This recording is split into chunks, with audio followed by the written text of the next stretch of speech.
A very Jai Hind and good noon, dear students. How are you? I hope you all must be fine and doing great. Okay, dear students, so today we are going to start a very new chapter from our book Flamingo, and the chapter's name is Indigo. Indigo, dear students, it is one of the very prominent episode of Mahatma Gandhi's Satyagraha and life, in fact. And indigo, it's that crop. It's a kind of a crop which the peasants over there at that time, they were growing in their fields. They were compelled to grow this field indigo. Indigo is also the color, one of the color also indigo, which is slightly bluish and violet in color, but it's not that indigo. It's basically a crop. जैसे हिंदी में नील भी बोलते हैं हम लोग, नील की खेती करते थे ये लोग. So dear students, before I start the chapter, I just want to uh, highlight a little few things about Champaran Satyagraha. Basically, what was that Champaran? Have you heard this name earlier, Champaran? Champaran is a place in Bihar, and in fact, it is a very famous place. It's famous because of its Satyagraha. The Champaran Satyagraha is considered to be a vital event, dear students, in the history of India's freedom struggle. It was the first India's civil disobedience movement launched by Mahatma Gandhi to protest against the injustice, meted out to tenant farmers in Champaran district of Bihar. So Champaran was the place from where this started, where this spark ignited. So this was the place, and actually Mahatma Gandhi, he's very much famous for his Champaran Satyagraha. So we are going to study what has been done, how it has been started, how Mahatma Gandhi has been approached by one of the peasant, how determined he was. So we are going into the history of India's struggle, and we are going to see the poor condition of the peasant at that time under British rule, and let's explore. So before I start, I just want to tell you, because a word is repeatedly will be repeatedly coming in this chapter, that is peasants. And peasants means, as I told you, the tenant farmers. Tenant farmers, they used to work on the rich farmers' land, and that's why they are called peasants. Okay. So before I proceed, let us quickly have a look here on the screen about the author. So basically, it was written by Louis Fisher, and he was born in the year 1896, and he died in the year 1970. He was born in Philadelphia. He served as a volunteer in the British Army between 1980 and 1920. Maybe that could be the one of the reason he wrote, because he has experienced all that. Fisher made a career as a journalist and wrote for the New York Times, the Saturday Review, and for European and Asian publications. He was also a member of the faculty at Princeton University. The following is an excerpt. Excerpt means only a part which is there in your chapter. Okay, and this excerpt is taken from Louis Fisher's book, The Life of Mahatma Gandhi. So he wrote a complete book on the life of Mahatma Gandhi, and this chapter is a part taken from that book, a small part taken from that book. Okay, the book has been reviewed as one of the best books ever written on Gandhi by Times Educational Supplement. So now you can see how interesting it's going to be. Before we proceed, students, as usual, there is the same exercise you can see here. Notice these expressions in the text. As I'll read the chapter, you need to underline and find these expressions. You need to notice these expressions, and then you need to infer their meanings. You need to find out their meanings. You need to grasp their meanings. What does it mean here in this, from the context, what meaning you infer. Okay. So the words are: urge the departure, harbor a man like me, conflict of duties, and seek a pro. Okay, so let's see next.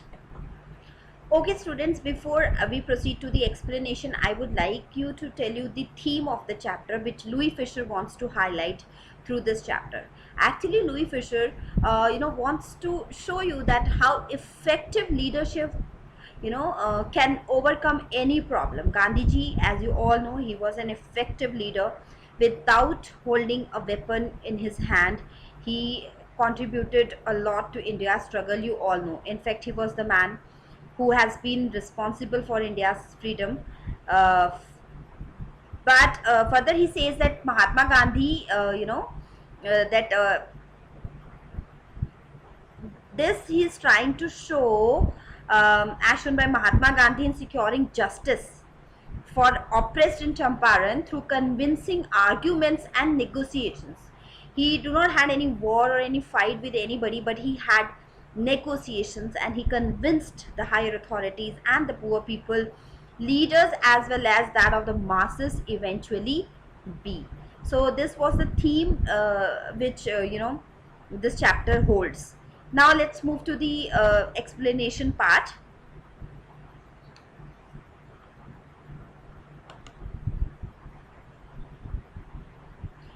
Okay dear students, so in the very beginning you can see that the author explains about his first interaction with Mahatma Gandhi. Let me read and then I'll explain. When I first visited Gandhi in 1942 at his ashram in Sevagram in central India, he said, I will tell you how it happened that I decided to urge the departure of the British. It was in 1917. Okay, so the author explains about his first interaction with Mahatma Gandhi, and he says that he first met Gandhiji in 1942 in his ashram, which was in Sevagram. So our author met Gandhiji in 1942. Okay, and it was located in central India. What was located in Sevagram? Sevagram is located in central India. Gandhiji said that he would tell him about his struggle against British, which first took place in the year 1917. So actually the Quit India movement started in 1942. We think that that is the only movement which is responsible for freedom of India, but it's not like that. Gandhiji is sharing his own experience, and what he is telling to the author, that means the Louis Fisher, that this struggle for freedom from the British rule, it's not started in 1942. It started in the year 1917, years back. So that's what interaction they had. Now let me read further. He had gone to December 1916 annual convention of the Indian National Congress Party in Lucknow. There were 2,301 delegates and many visitors. During the proceedings, Gandhi recounted, a peasant came up to me looking like any other peasant in India, poor and emaciated, and said, I am Rajkumar Shukla. I am from Champaran and I want you to come to my district. Gandhi had never heard of the place. It was in the foothills of the towering Himalayas near the kingdom of Nepal. So now see, dear students, let's have a look on the difficult words first. So there is a word where my cursor is, you can see convention. This word convention. Convention means agreement, or convention means agreement, or you can say a kind of annual meet convention. Okay, then delegates, you can see here delegates. Delegates are called representatives, officials which represent some state or some country. Those are known as delegates. Then there is another word that I already told you, peasant. Peasant means very poor, small farmers. Then emaciated means very thin, very lean and thin, both dubla patla, that is called emaciated. And then Champaran, as I already told you, a very prominent place in Bihar. So now let's move to the explanation part. He says that in the month of December in the year 1916, Mahatma Gandhi went to attend the annual meeting of the Indian National Congress, which was a very prominent party at that time, at Lucknow. And there were about 2,301 representatives and visitors. Gandhi recalled that a small farmer named Rajkumar Shukla came to him, who was very poor and thin. He requested Gandhiji to visit Champaran, a place in the foothills of Himalaya mountain range near the kingdom of Nepal. Okay, so now let's proceed. Under an ancient arrangement, the Champaran peasants were sharecroppers. This word you are going to hear again and again in this chapter, that is this. Yes, this sharecroppers. Okay, sharecroppers. So Rajkumar Shukla was one of them. He was illiterate but resolute. Another word. Illiterate but resolute. He had come to the just wait.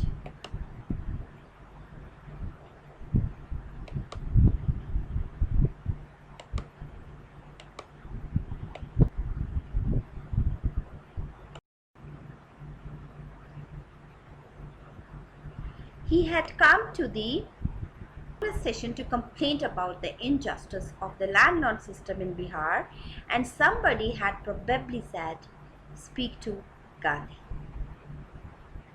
Okay, so dear students, sharecroppers, as I told you, you are going to hear this word again and again in this chapter, and you have to write this chapter while writing the answers. Very important word in this, very important word, and you have to use this word while writing your answers.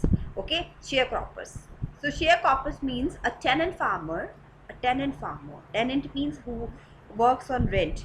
So sharecropper means a tenant farmer who gives a part of each crop as rent. Okay, that is known as sharecropper.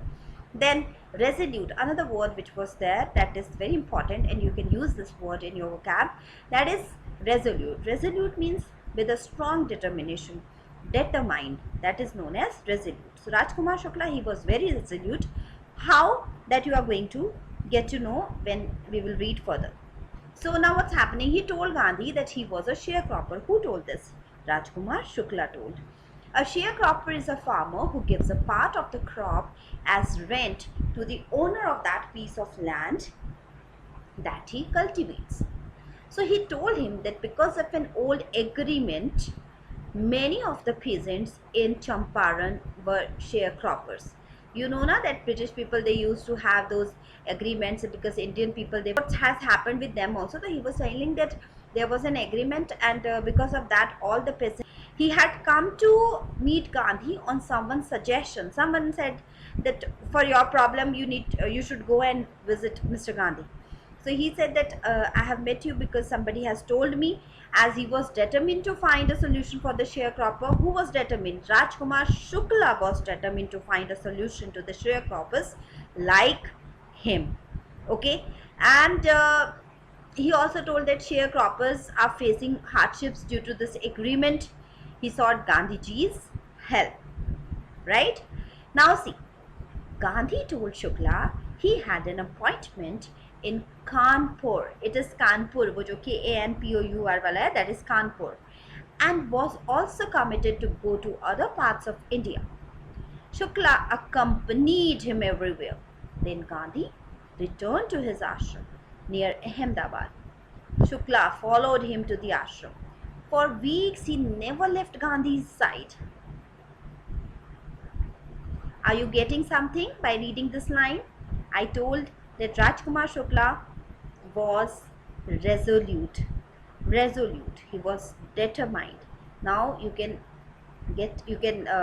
guess how, because you can see here it's all clearly written that Gandhiji told him that he is having appointments in Kanpur and all other parts of India. So what he did, he accompanied Gandhiji. He was so determined, he was so resolute that he wanted to take Gandhiji along with him to Champaran.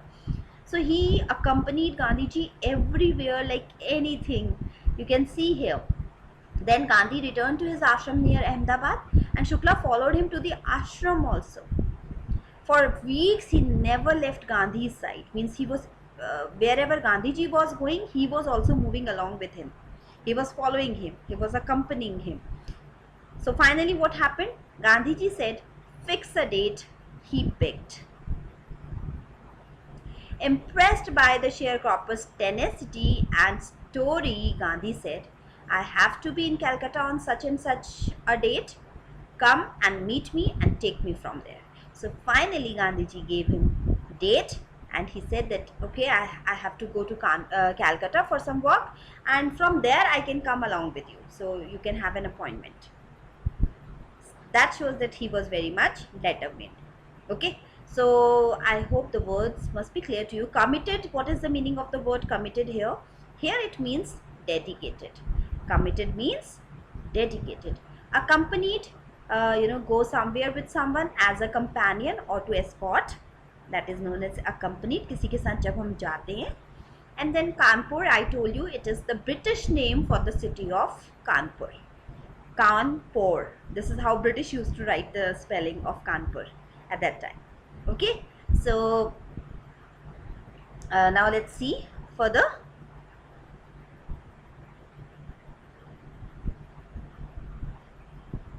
Months passed.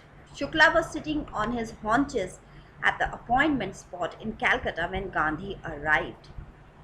He waited till Gandhi was free.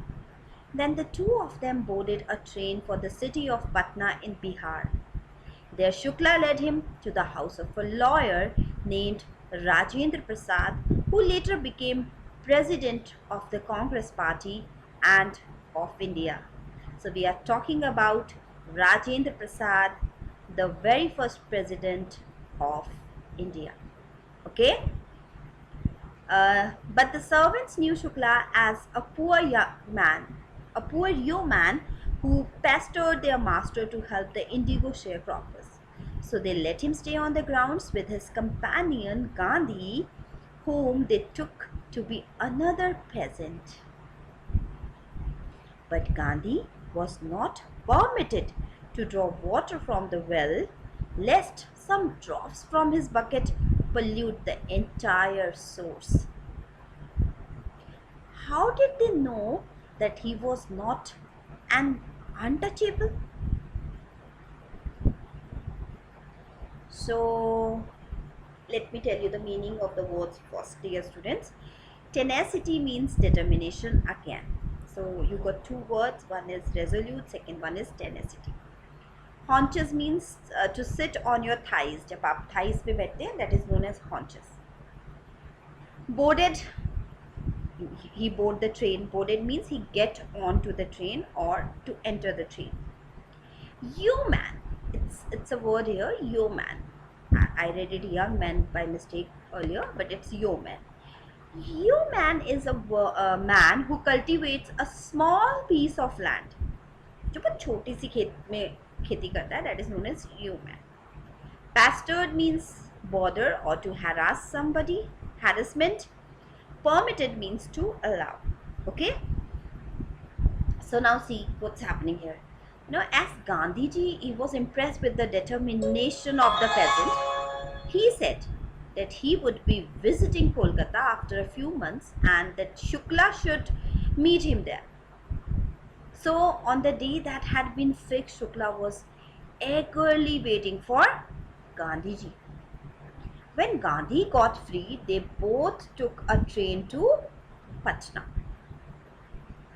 Then they went to the house of a lawyer, Rajendra Prasad, who later became the President of India.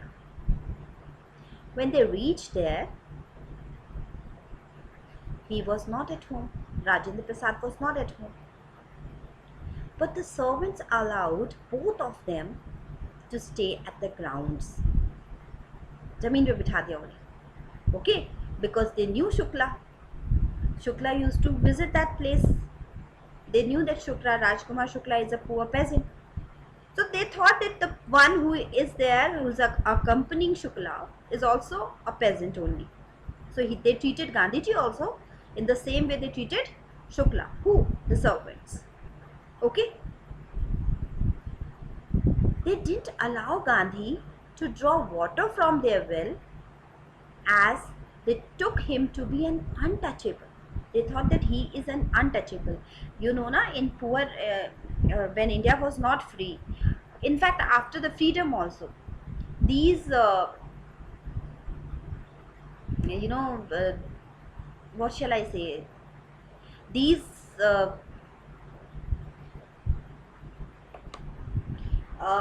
you can say these evil practices, in fact.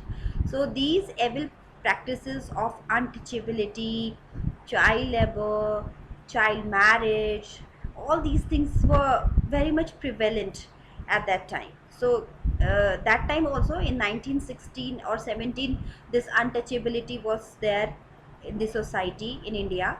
So they thought that Gandhiji is an untouchable person, and if he's going to withdraw water from our you know well, then he will pollute it. He will pollute the water, the other water, and they didn't want to pollute the entire water source. So that's why they didn't even allow him to drink water, to take water from their well. So this was the treatment given to Gandhiji at Rajendra Prasad's home by his servants. Now let's see.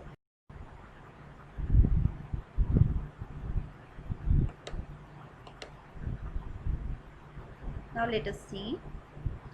Gandhi decided to go first to Muzaffarpur, which was en route to Champaran, to obtain more complete information about conditions than Shukla was capable of imparting.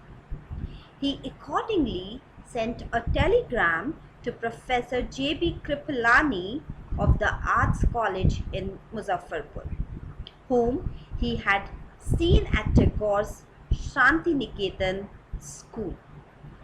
The train arrived at midnight 15 April 1917. Kripalani was waiting at the station with a large body of students. Gandhi stayed there for 2 days in the home of Professor Malkani, a teacher in a government school. So, dear students, en route means on the way. En route, E-N-R-O-U-T-E, that means on the way. And imparting means to pass on, to give, giving, that is known as imparting. So now what's happening here? As Shukla was not able to provide Gandhi with adequate information. Gandhiji, he always worked on facts and figures. He always collected proofs first and then he started any movement. So Gandhiji felt that Shukla, though he has given an overview, to Gandhiji, he gave an overview, he has given, but he was not being able to give the adequate information which was required by Gandhiji.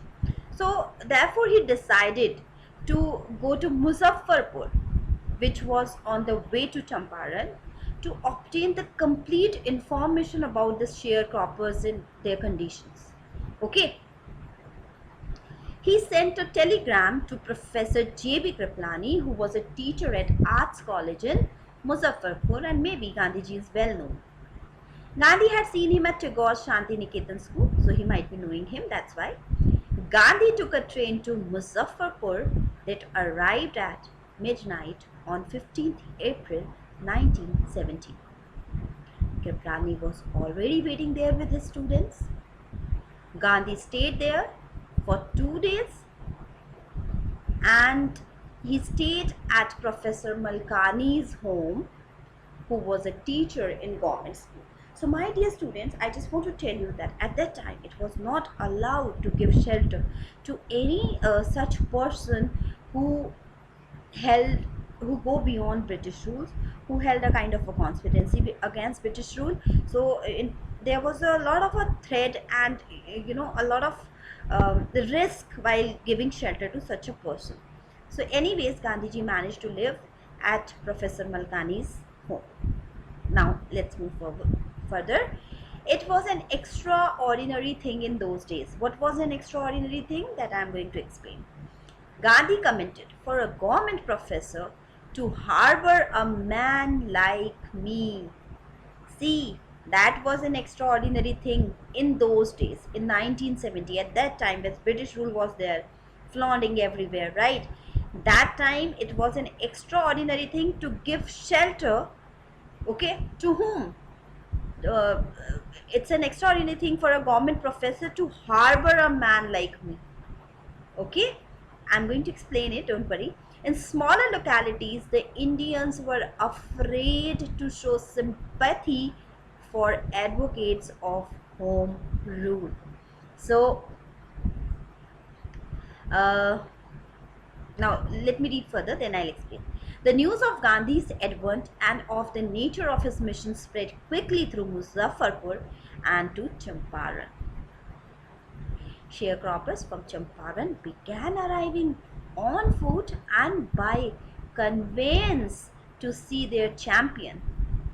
Champion means Gandhiji here. Okay?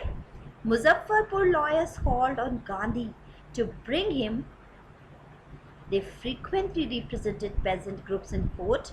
They told him about their cases and reported the size of their fee.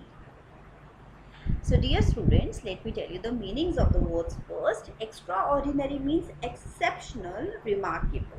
Okay, so that something was extraordinary for a government teacher like Malkani to give shelter to a person like Gandhiji, that we are going to discuss. Harbor means, here it means to entertain. How he was entertaining Gandhiji? He was talking to Gandhiji, he was providing shelter, he is providing shelter to Gandhiji, he was giving him all necessary things which he required at that moment. So that is how he was harboring Gandhiji, and that was very risky. That was very extraordinary at that time for a government official to do so. Sympathy means support or to show your pity, you can say. That is also sympathy, right? Then advocate means supporter or protector. Advent, Gandhiji's advent news was arrived. So advent means to arrive, arrival news. Advent, advent means arrival. So arrival ki jagah you can write advent also. And conveyance, you all know, transportation. That is known as conveyance. Okay. So according to Gandhi, it was a remarkable thing that a government professor was entertaining him, because in those days people in small localities were afraid of supporting those who supported home rule, and Gandhiji was from home rule. Home rule league, you would have heard. The news of Gandhi's arrival, you know, and the purpose of his mission, that he has come to help the sharecroppers, spread through Muzaffarpur and Champaran like fire. Sharecroppers started to visit him. They started to visit, hey, our champion is there, let us go visit him, tell us our problem to him. Okay, so they started visiting him. Muzaffarpur lawyers informed Gandhi about the whole situation, as they represented various peasants in the court. So many lawyers were there. They were dealing with the cases of these poor peasants, and they have told about the Gandhiji about the scenario a little bit. They explained to him about their cases and the fee that they charged them. Okay.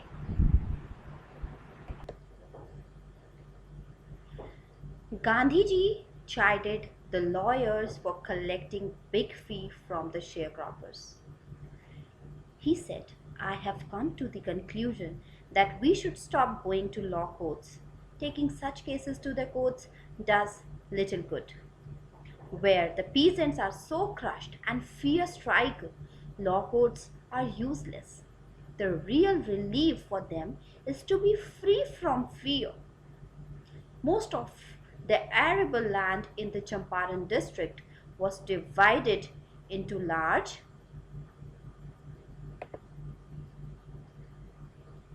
estates owned by Englishmen and worked by Indian tenants. The chief commercial crop was indigo. The landlords compelled all tenants to plant 3/28 or 15% of their holdings with indigo and surrender the entire indigo harvest as rent. This was done by long-term contract. So dear students, this paragraph, let me show you. Here you can see there is a word chided. Chided means to criticize or to scold somebody. So Gandhiji, he scolded the lawyers. Why he scolded the lawyers? He scolded the lawyers for charging such high fee from poor sharecroppers. He scolded them that for being an Indian, you are taking such a high fee from these poor peasants. So shame on you. Then another word is used here, conclusion. Conclusion means result, end of something, okay? And then fear stricken, afraid. There is another term, arable, A-R-A, here you can see A-R-A-B-L-E, that means land suitable for farming. Land which is suitable for farming, that is known as arable, okay? So, another word, tenants. Tenants, I hope you must be knowing this word meaning.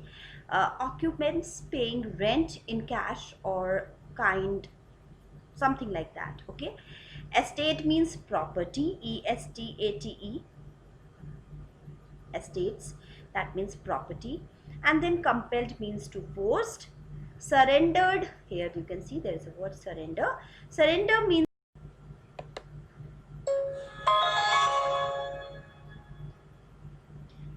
means to give in. Contract means agreement. Indigo, plant that produces a blue color, that is known as indigo, a crop, okay?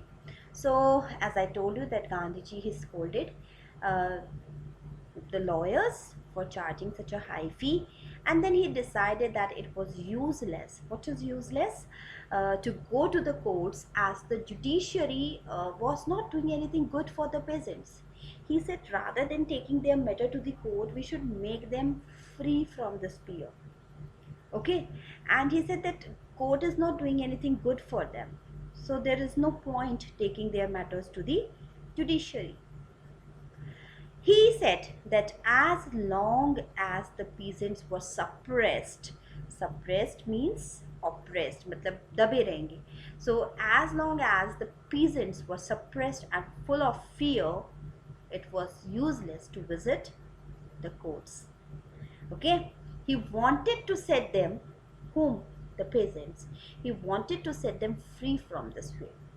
And most of the cultivable land in Champaran district was owned by Englishmen who had divided them into various states.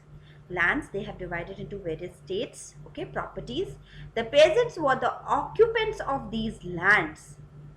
Englishmen forced the peasants to cultivate indigo on 15% of their land. Try and understand, this is very important in this chapter. They forced the tenants to cultivate on 15% of their land indigo, to cultivate indigo on 15% of their land, okay? And to give the crop to them as rent. So it was a compulsory rule for them, for the poor peasants, to grow on the 15% of their land, to grow that indigo crop, and they could not harvest it for their own use. They had to give the whole harvest as a rent to the Englishmen. So this is the main crux of the chapter, from where this the whole thing has been started, okay? Champaran issue has been started. So note this, it's very important. Then all this was done through a long-term agreement. As English people, they were very smart, very cunning. They used to get everything documented. So it was done through a agreement, okay? Now let's see. Presently, the landlords learned that Germany had developed synthetic indigo. They thereupon obtained agreements from the sharecroppers to pay them compensation for being released from the 15% arrangement. The sharecropping arrangement was irksome to the peasants, and many signed willingly. Those who resisted engaged lawyers, the landlords hired thugs. Meanwhile, the information about synthetic indigo reached the illiterate peasants who had signed, and they wanted their money back. So, learned means come to know. Learned means come to know. Okay, here it's written now.